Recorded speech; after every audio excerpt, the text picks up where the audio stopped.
Kemudian juga ya kolusi yang banyak itu. Kolusi antara petugas dan sindikat. Jadi kalau orang mau mengungkap itu dikriminalisasi, ditangkap, kamu membuat fitnah.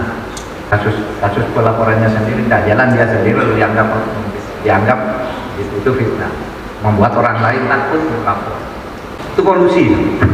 Saudara, salah satu dampak yang ditimbulkan dari aktivitas PMI melalui jalur non-konsuler ini adalah keamanan dan keselamatan di perjalanan dan di tempat kerja. Bukan hanya di perjalanan tadi kan ya, kapal nggak dibayar, minta pulang gajinya ditahan. Ketemu dengan salah orang korban kemarin, sekarang ditampung. Jelas alamat, punya paspor sah, tapi di sana ketika tertutup ditolong oleh polisi setempat. Apa ketika dia minta pulang, sudah lama sekian bekerja di sini, tidak pernah ngirim uang ke ibu. Jadi dia bekerja itu karena ingin kirim uang ke ibunya, tapi di sana dijadikan budak dan digaji. Yang begini-gini, ketemu saya kemarin. Itu hanya kebetulan ketemu. Bagaimana? Yang belum kita ketahui, karena sindikatnya sudah nerima, di tengah jalan ada yang ngatur, mungkin di sini ada lagi yang menyiapkan. Nah, itu semua jaringan-jaringan, saudara, yang kita tahu tahu dalam bentuk dugaan-dugaan, dan dugaan inilah yang kemudian harus kita konkretkan benar apa tidak. Klarifikasi ke publik. Ini negara hukum. Ini negara demokrasi. Kita sudah membentuk semua instrumen untuk melakukan ini. Makanya kita membentuk Komnas HAM ini. Urus yang begini mari kita urus bersama dari posisi ada LPSK. Kalau nanti ada orang melapor, dia lapor ke situ. Anda jadi korban, lapor ke situ. Lembaga Perlindungan Saksi dan Korban. Polisi tindak. Kita bersinergi, masyarakat juga mari ikut, sehingga kalau bisa nanti Pak Ramdhani, masyarakat, tokoh-tokoh agama itu diberi dibuatkan program untuk penataran rekrutmen. Bahayanya bekerja non prosedural itu bahaya sekali. Dan kita mari harus bertindak agar tidak sia-sia kita buat anggaran negara membentuk berbagai lembaga ini, lembaga itu, lalu karena bertindak macam ini lalu berhenti. Mari berhenti macam di sini, balik lagi ke sini kemana? Ayo kita kerjakan negara ini, kita bangun negara ini dengan sebaik-baiknya. Ini negara yang luar biasa hebat, saudara. Hebat. Coba bayangkan Anda apa yang tidak punya di sini. Dulu saya dapat cerita sangat mengagumkan, membanggakan dari Megawati ketika jadi presiden. Dia pergi ke Cina mau kerja sama gitu. Ditanya, mau kerja sama dengan Cina, presiden, apa yang kamu punya? Indonesia punya apa? Jawaban Bu Megawati bagus. Katanya apa yang kamu tidak punya saya sediakan. Karena kami punya apapun di negara kami. Nah itu apa betul? Ya betul, saudara. Kebayangkan kita tuh punya 17.508 pulau. Penduduknya sekarang 277 juta. Dengan bonus demografi yang sangat menjanjikan. Kita punya berbagai tambang yang kaya raya. Ya emas, ya nikel, ya batu bara, ya hutan, ya ikan, apa juga. Punya semua. Sehingga ini kemerdekaan atas berkat rahmat Allah yang Maha Kuasa ini harus kita pegang sebagai amanah kita, agar rakyat itu makmur, manusia menjadi manusia secara pelan. Apakah ada gunanya kemerdekaan? Ada. Ini kita sudah duduk di sini nih karena Indonesia merdeka dengan gagahnya kan. Jadi menteri, jadi Kapolda, jadi ini jaksa.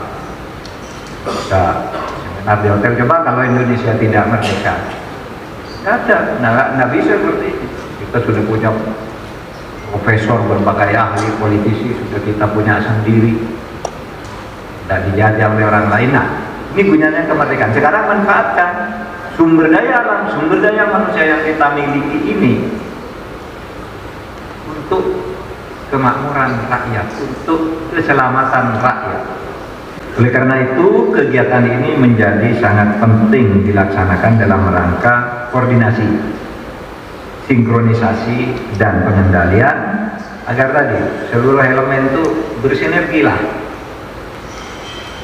Saya tidak tahu misalnya pada Densus 88 itu kan tugasnya tidak berkaitan langsung dengan ini teror, ini pendidikan orang, tapi ada irisan-irisan yang tiba-tiba ketemu ketika bicara turis. Loh, ada ini, jangan disuruh ini pencucian orang, perdagangan orang. Maka dia cerita ke saya, Pak, ini nyisir terorismenya, tapi ada irisan-irisan yang kami temukan sesudah analisis ini gambarnya. Saudara, kita punya alat dan tahu itu. Jadi jangan pura-pura, oh tidak akan ketahuan. Paling tidak gambar besarnya itu ketahuan, detail-detail orangnya nanti kalau sudah di case building akan ketahuan semua. Di Indonesia ini ada Perpres yang baru, ya baru tuh setengah tahun lalu lah, nomor 22 tahun 2021 tentang gugus tugas pencegahan dan penanganan tindak pidana perdagangan orang, di mana saya menjadi salah seorang ketuanya. Apa tugas saya sebagai ketua ini? Ada dua. Satu, penanganan penegakan hukum. Penanganan penegakan hukum. Kenapa saya hadir di sini? Ini masalah hukumnya macam.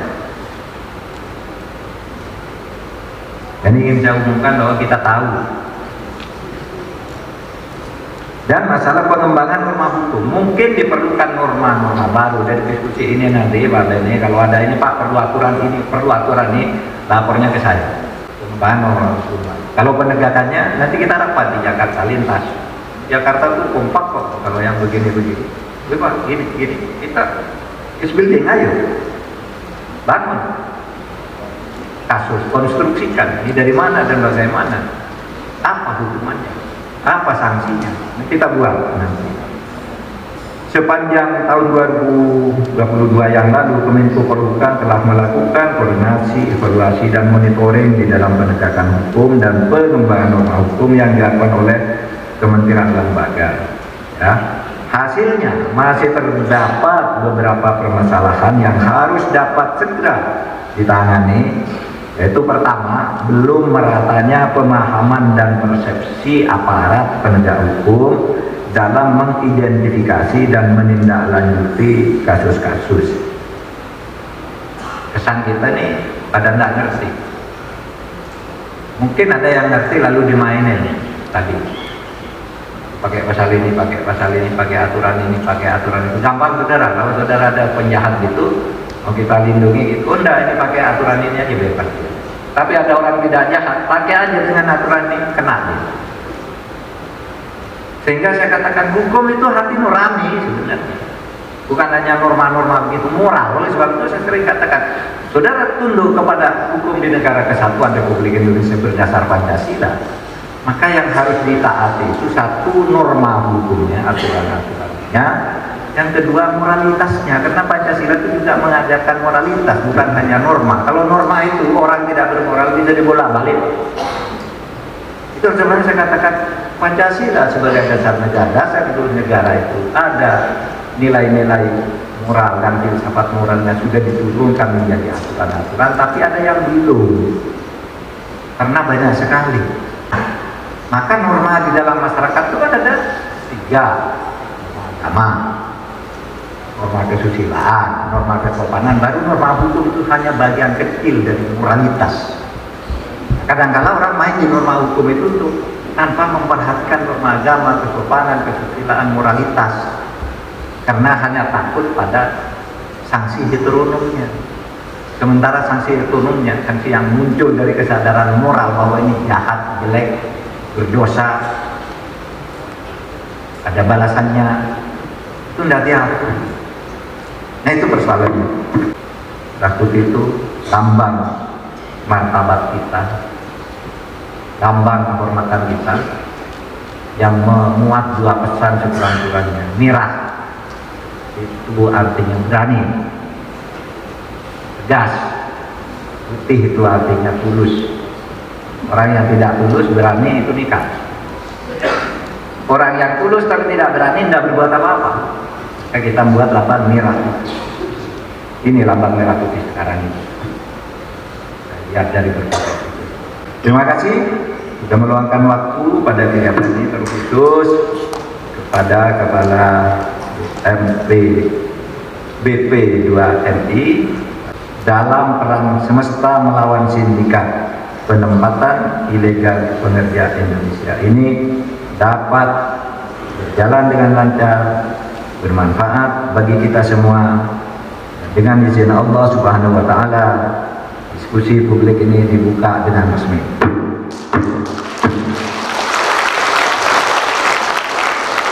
Assalamualaikum warahmatullahi wabarakatuh.